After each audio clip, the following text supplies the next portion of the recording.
Good afternoon. Thank you so much for coming through for this panel. Right after this panel, we have a showcase by Imprint. So I hope you stay and watch that as well. But first of all, I'd like to welcome all three of you to the panel this afternoon. Yay. Yay. I'd love for you guys to just introduce yourselves, give a little bit about your background, and then we'll dig into the questions and finding out a bit more about fashion and music. Well, hi, I'm Fila Lala, and I am a singer-songwriter from Pretoria, South Africa. Welcome. So my name is Hunter Blue, singer-songwriter as well. From London, but I do live in Cape Town now. Obsessed with fashion, so that's why they've asked me to be here. Hi everyone, my name is Mzugi Simbane, founder and the creative director of an Afro-futuristic pan-African brand called Imprint South Africa. I'm going to start with the two singers to kick off the two artists, musical artists, there we go, to kick off the conversation about fashion and what role it plays in shaping the characters that you present to the public. You can maybe both tell me about your style process, who you look to. Are there designers that you look up to particularly? Of course. And tell me a little bit about what your style is and how it helps you be an artist on the stage. Yeah, I think like a lot of being an artist is about how you present, and I don't know, I guess like how you create your identity through clothes. And I personally, like, my mom is one of my style icons, so watching her as a little girl, watching her get ready, wearing crazy stuff, whether it's like really cute, designer like Kiki, or just like thrifting. Like, my mom is a thrifter to this day. She's 65 and she still thrifts, so just like seeing how she showed who she was through her clothes. And I feel like as an artist that's really important to do, because every room you walk into as an artist, no one should be confused about what you represent. So yeah, I think it's very vital, and I like to be myself through my clothes as well. Like, how would you describe your personal style? Baggy, comfortable, but like stylish, and shapes, and all of that. Yeah. Love it. And how does music influence your character on stage? How important is it to put that outfit on, and how does it influence you as an artist? So my background, way back in the day, my past life was that I trained as a fashion designer. So I have a fashion degree in textiles from London. And the reason, growing up, all I wanted to do was exactly what I'm doing right now. And so I had to make a trade with my family, a very strict Indian family that said, you have to get a degree before you do anything, right? So I said, okay, I'm going to do fashion in order to design costumes for my stage productions, which is exactly how it developed. So as soon as I moved from fashion design, as trained to be a designer, I went straight into vintage, and got myself into like a vintage clothing store, ended up managing it and really learning about characters, learning about portraying stories. So every song that I write, for me, my process is a very visual process. And it's the three elements of music, the songwriting, what I want to portray in terms of my look and how I move, because I was also dancing at the time. So those three elements are very much part of Hunter Blue's story. So every record I would release or album I would release, it's themed, and each song goes in a wardrobe collection. Each show is styled to portray that story of that character. So yesterday I was performing at Fame Week, the after party, and it was a very kinky burlesque show. So I was dressed as like a little bit of a naughty army general, you know, PVC, high boots, all of that. So that's very much part of my storytelling. The look is very important. Do you still design your costumes for the different shows at this point? Or is there any designers that you work with to help you come up with the different looks? So believe it or not, I'm a little bit obsessive and a bit of a control freak, so I have to design everything myself. But I would love to work with any designer that would love to dress me anytime, you know, depending on the projects, depending on the music and stuff. But I'm very much like I do design it myself, and then I have a wonderful team that will make stuff for me. But similar to what you said about your mom, I'm a thrifter. Yeah. So I will buy stuff in vintage markets and adapt them, you know, recut them. I love vintage, so I will always be looking in different, you know, or even buying from, you know, normal chain stores, but then readapting. You know, I'm one for a shoulder pad, so you know I'm always adding pads into everything, as you can see. Or the drama? Apparently, yeah, this is called a pagoda, a pagoda. Oh, there you go. We have a late edition. Hello, Holly. How are you? Holy alpha. Right? Yes. We had to have you on stage as well. You can't be looking so fabulous and sitting in the audience. That's water. Nah, it's not.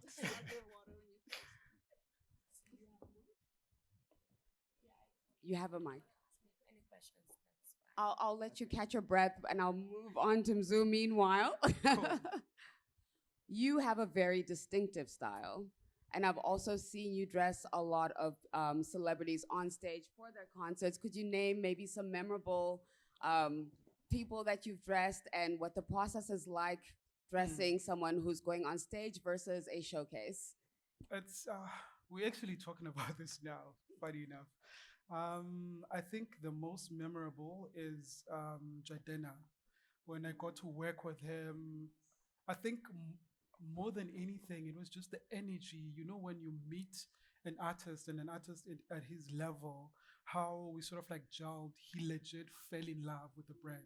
So in that way, it makes it easy for me to sort of like step into his world, sort of like interpret, imprint as he would do it. So I think for me, that's like the one. Like it's the most memorable. It's the most exciting in my career. Holly. Hello. Hi. I Could just you came please- here. Absolutely. What is happening? Please let the audience know who you are and what you do. And then I've got questions for you. Okay, my love. I go by the name of Holy Alpha. Eh, Thank you. You just say Yeah, mama. fans, yes. And okay, a mama ghost. And yeah, I'm a female artist. I'm not gonna say I'm a like female rapper. No, I don't like that. I do a lot of things. So yeah, I'm just like a female artist. And yeah. Can you Fashion tell us a little icon. bit about your style? You've come here need to to be talk to you. seen. You've come here to be seen. Can you tell us a little bit about your styling process? How you've come up with your look? What influences you? Oh my goodness. I don't want to lie. This would I would just say is that it's inspired by Doja Cat. That's all I'm gonna say because people would be like, "Oh my God, you look like Doja Cat," but I was not even playing like that. I was just being like, okay, being mama. It's very because like you. I just dropped my album, and I was like, people were like, "Oh my God, she looks like Doja Cat." And I was like, really? And I was like, okay, bitch, I said what I said. And I was like, okay, cool, I look like her. But yeah. Could you tell us a little bit about your album? And I'm sure you've got album covers and photography that goes with Of it. What was course, the it is theme red. and what influenced you for the different looks to match your music? It is just like going for fierce, like introducing people to Marcos. People like didn't like people. I feel like people didn't know the difference between Holy Alpha and Umama Ghost, of which like that's two different personalities. And right now, I'm just telling you, good say, guys, there's this other person, and I do have all like maybe two other personalities besides Mama Guys, and I'm gonna introduce them but the time goes on. So right now, can you just listen to Umama Ghost? Absolutely. Of course. Can you tell us the difference between the two personas in the Umama sense of Ghost, Nohole fashion? Ava. Yes. Do they have two different fashion senses to Of represent course, the two they do. personalities? Could you tell us about both of those? Holy Alpha is just this soft baby girl. She's just a cutie, you know. And then Mama Ghost is just this fierce girl that can kill you anytime. Is that who's here today? Right now? Yes, I can kill you okay. anytime, right? I can kill you right now. And she's you can just feel the vibe, man. Like I'm just in my zone. Yeah, say I can kill you anytime right now, and I'm in my fashion icon season. So yeah, right, yeah. That's fantastic. Sorry, I forgot I You're didn't have a mic fabulous. on my ear. I love that you have these personas and that you express them in different ways. And I'm seeing that as a common theme with all of you. Yeah. Even as you're working with brands, Mm. it's not just that you say, this is what I make, pick No. something. You actually sit and understand the story of the music, the album, the inspiration, It's a and then you lot. tailor it Mm. so that it's still recognizable that it's you, the designer, but it fits the brand. It features both worlds. It fuses both worlds, and everybody benefits from that. The visibility, the persona, the act of it all. I saw recently you dressed. I'm trying to remember in a concert. Mm. Please jog my memory. Which She's concert? an icon. I know you've done many. There's a lot of icons. I know Please you've name dressed a one. lot of icons. For Um. music videos versus concerts versus appearances, Mm. what is your process in figuring out the different, even like the technicalities of it? When Yeah. you're dressing someone for a music video, like you were mentioning, Mm. you have to consider things like movement versus a concert where you have to consider things like overheating. I don't know. Yeah. What are some of the things that you have to put into consideration with your I think designs? technically for a concert, there's a lot of movement. So, like you said, you need to take into consideration if, for instance, you're working with a performer that is more vocal and less of a dancer. So for that, we can do anything. It's not restrictive. You can just be crazy as much as you want. But if it's someone who's going to be like a Makazi, for instance, who's going to be all over the stage, you need to take that into consideration. And I think another thing when it just the difference between the live performance and someone who maybe is attending an event but still is considered an artist, it's you play with more when a person is attending. Like they need to be seen differently. You also have to consider the fact that there's media, there's red carpet, and there's more freedom when it comes to that. But the stage one is really limiting. But at the same time, it challenges you more because now the minute that you have for them on stage, it needs to be impactful.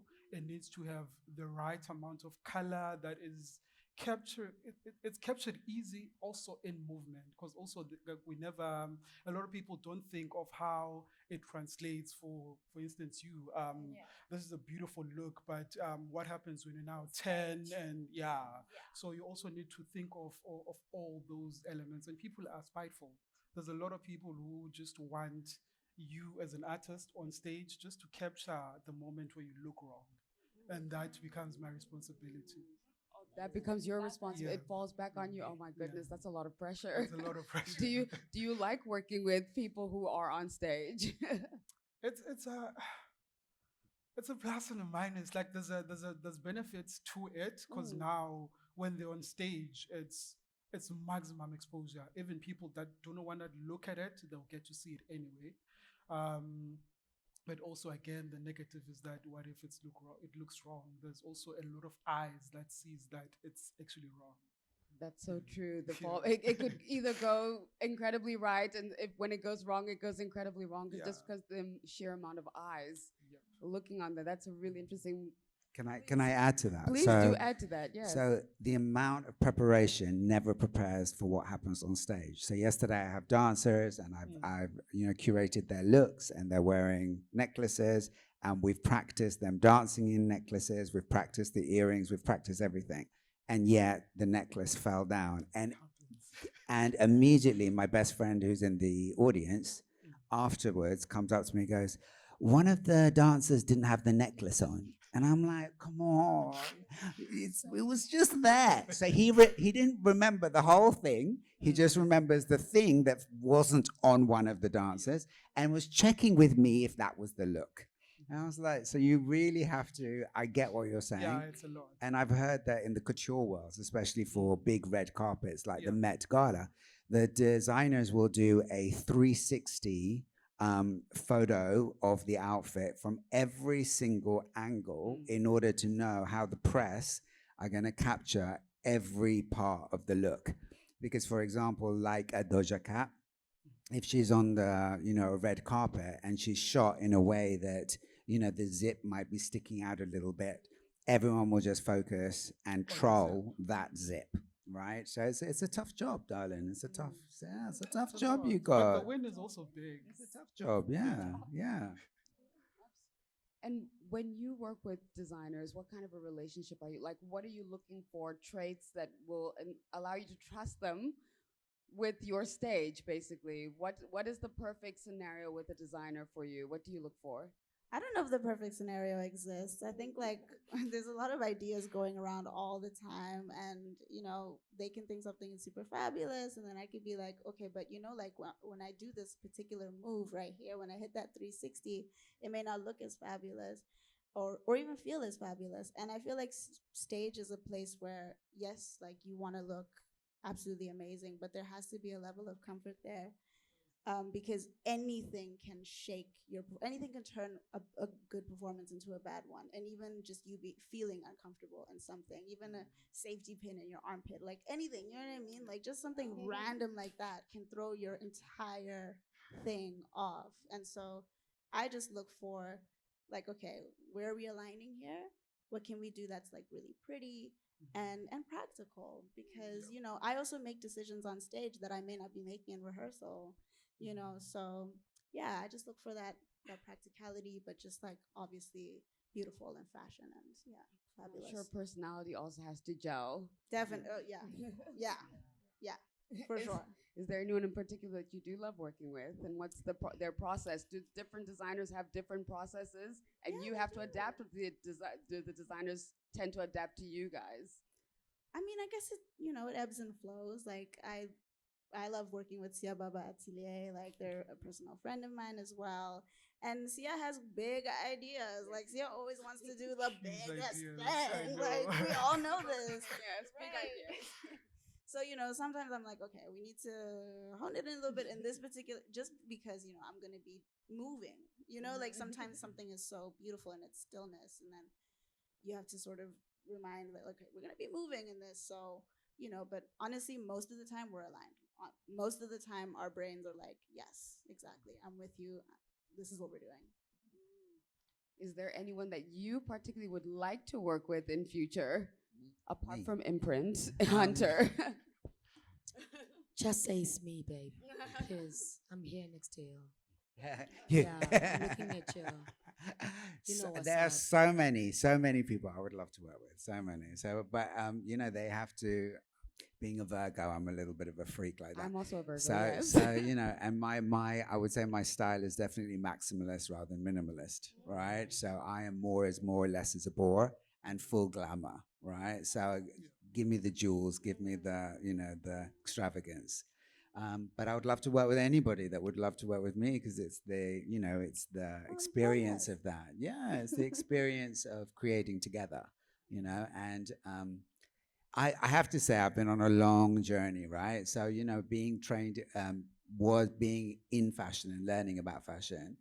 It's so lovely to work with so many different types of people and different designers along the way, because they always bring something new to you that you wouldn't have thought for yourself.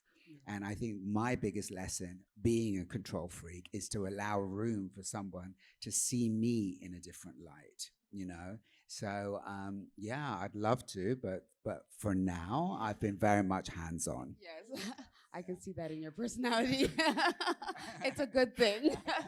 Having control over your image is actually very important as an entertainer. And if you feel that the person you trust most is yourself and you've got the capability to do it, why not? Absolutely keep that in your hands. Are there any differences, or any of you worked with brands in Africa versus some brands that are overseas? Is there a difference in the working system, culture, things that you love about working with local designers? You can answer this When it versus comes to international South ones. Africa, can you just be specific? Any, not even South African designers, fashion designers that you've worked with versus possibly international designers, and what's the work process between the two? When it comes to South Africa, fashion designers, no, I haven't. I still Who wanna. do you work to? Who do you tend to go to? Makosa and this guy next to me. And I'm gonna put you on the spot. Like when we're about to get done with this interview, I'm gonna here. put you on. I'm gonna put him on. Yeah. I think that's gonna be like when it comes to African designers, like South African, it's gonna be him and Umakosa. You know. So yeah. Are there any designers you've had your eye on that you'd like to work with? Them. Them. Thank you. So who have you been working with in the past? Do you use a lot of international brands? Is Sportson International? Yes. Yes. Yes, they Is are. Puma International? Yes. Is Redbird, is Puma International? Of course. Yeah, I've been working with them. Do you work with the brands directly, or do you just source clothes from them? What's that process like? We got some relationship going on. Okay. Yeah. Like, How do you establish relationships with such big brands in order to you know, work with them and represent them? It's like a crazy collaboration. I won't lie.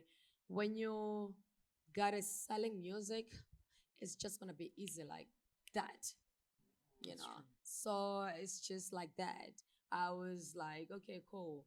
I dropped the song and then like they were like They were on reached a, out like to a you straight lookout. away. They were on a lookout. So like it was just like that. It was just so easy for us to work with Sportson or Puma. No, it not.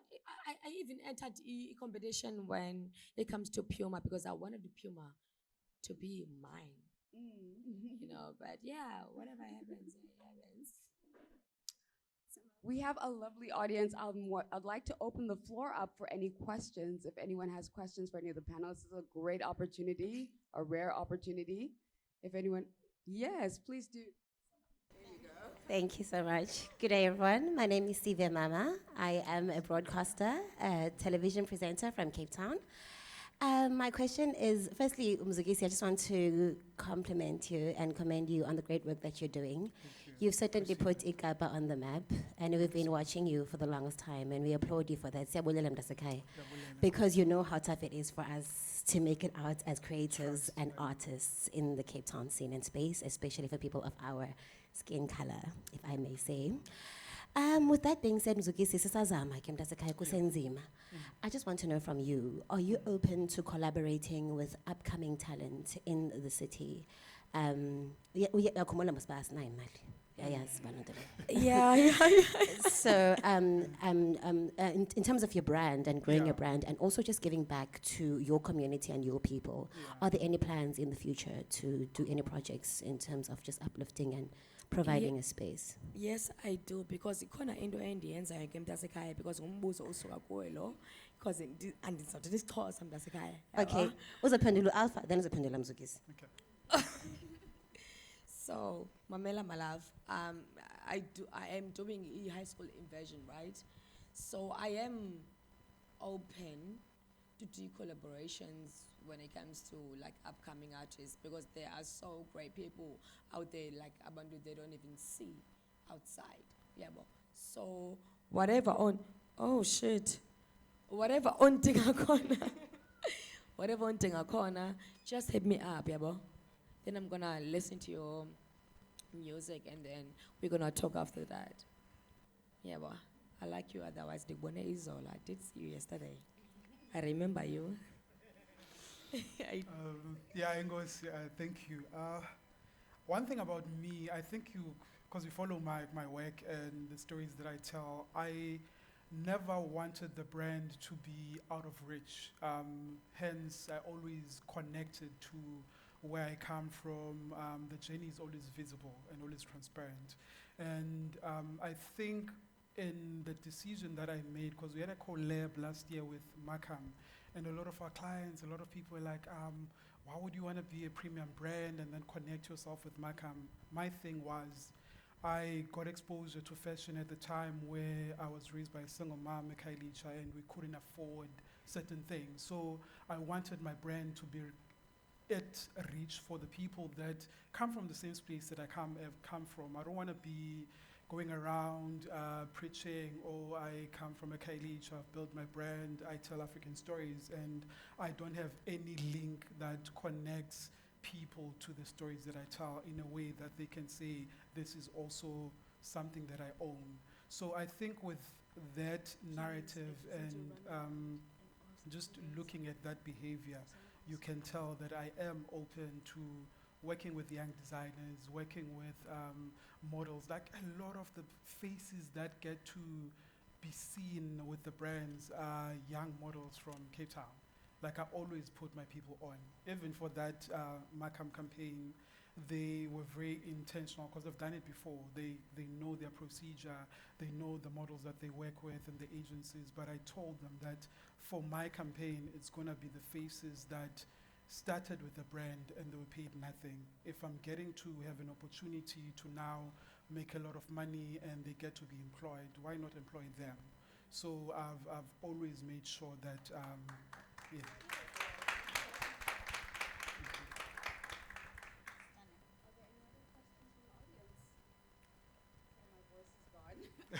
Are there any other questions from the audience? Do you see someone? Oh, there we go. Hi, my name is Quintas Luciano. I'm from Angola, based in Cape Town. I'm the founder and owner of 23 Zones Multimedia. My question is, would you guys like to collaborate with artists from Angola, whether it musician or fashion designers? Thank you so much. I would. Of course. I would. I would. Same. I don't care where you're from. I would. When it comes musically, though, Yes. I would. I like to think outside the box, and to get myself like to collaborate with anybody outside, like South Africa, Angola, whatever. Man, let's just do music. That will be babes. great. That will Yeah. be great. There's a lot of musicians from Angola that would like to collaborate with South Africa, Are they good? and that would be okay. Are they good? Yes. Okay. Yes, very good. They are very, very good. Okay. Yeah. If Thank they're you so good, much. it's fine. Yes. Thank you so I much. can do that. Fashion. Yeah, Yeah, no, fashion. definitely. I'm always open to collaborations. There's one, I'm just forgetting the name. We met recently in Dakar Fashion Week. She's based in Angola, and we've been talking about collaborations. Because another thing, Angola doesn't really have that big of a fashion market. That's something that she's working on and trying to sort of like revive and expand and open international opportunities. Actually, the handicap of Angolan musician and fashion designer is the language. We speak Portuguese, and it's difficult for most of them to Yeah. communicate in different language. Otherwise, we have very, Yeah. very good staff to connect with. It's interesting that you're actually saying that, because that was another limiting factor in terms of like something that I didn't even think about, because they were looking at how it's so easy for me to go to Ghana, to go to Nigeria, all these countries where English is easy, like Yeah. it's a medium of communication. And we never saw that what limit us in terms of like going to Dakar, going to Angola, is the fact that we never see those countries as places that we can go to, because when you land, you can't speak the language. Speak, yeah. But we are building a database Yeah. to connect South African musicians. Special, I'll start with that. Yeah, South African musician and Angolan musician. Soon it will be available for everyone. Thank you.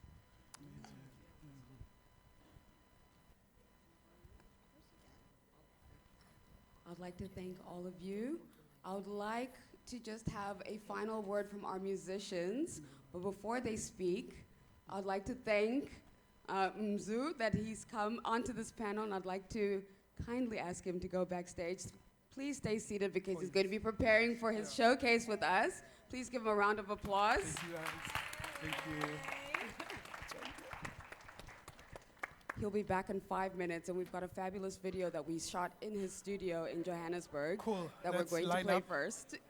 Oh, your mic is still live. Also, you guys must be tired. But just as some closing words, maybe tell us about some projects that we can look forward to. And thank you. Some No. projects that we can look forward to, some performances that we can look out for. You were behind the Boom, boom, page. che, boom, boom, boom, che, boom, boom, che. No. Like we're just waiting for him, right? We're looking for you on Spotify Yeah. and all the music platforms. Next week, I'll come back for you. Oh yeah, your T-shirt is showing. He's still live. He's talking to his models. Hunter, what is your next performances? No, Where can we breathing is not find you? important. So, in doesn't have fact, to tomorrow be. I fly to London, and I'm basically meeting some producers in London to set up a cabaret show in London, and then I'll be back in Cape Town in January. So I'm Will you taking be 5 bringing the show months to. here? I just did a show last night, but yes, once I've sorted what's happening in London, definitely would love to come back and put Your something on performance here. for Fame was fabulous. I did Thank you see so it. much. It was Thank you. absolutely stunning. Thank you so much. So it's really nice to meet you. Likewise. Tell me about what projects you're working on. Anything you'd like to plug at this hour in front of the audience? Yes, my debut album On Air is out on all streaming platforms right now. You can search Fila La La. Thank you so much. And yeah, there's a couple of videos on YouTube as well that are from my visual album, which will be available everywhere soon. Thank you. Thank you so much. I am Shangai Nyagweda. I am the organizer of the African Fashion Forum. This has been our first year. So thank you so much for supporting it. We have our last showcase, which I'm really excited for, and I think it's going to be absolutely brilliant. Please stay seated. Mzu is just getting his final lineup, and we'll get the show started. Thank you so much. Thank you. Thank you.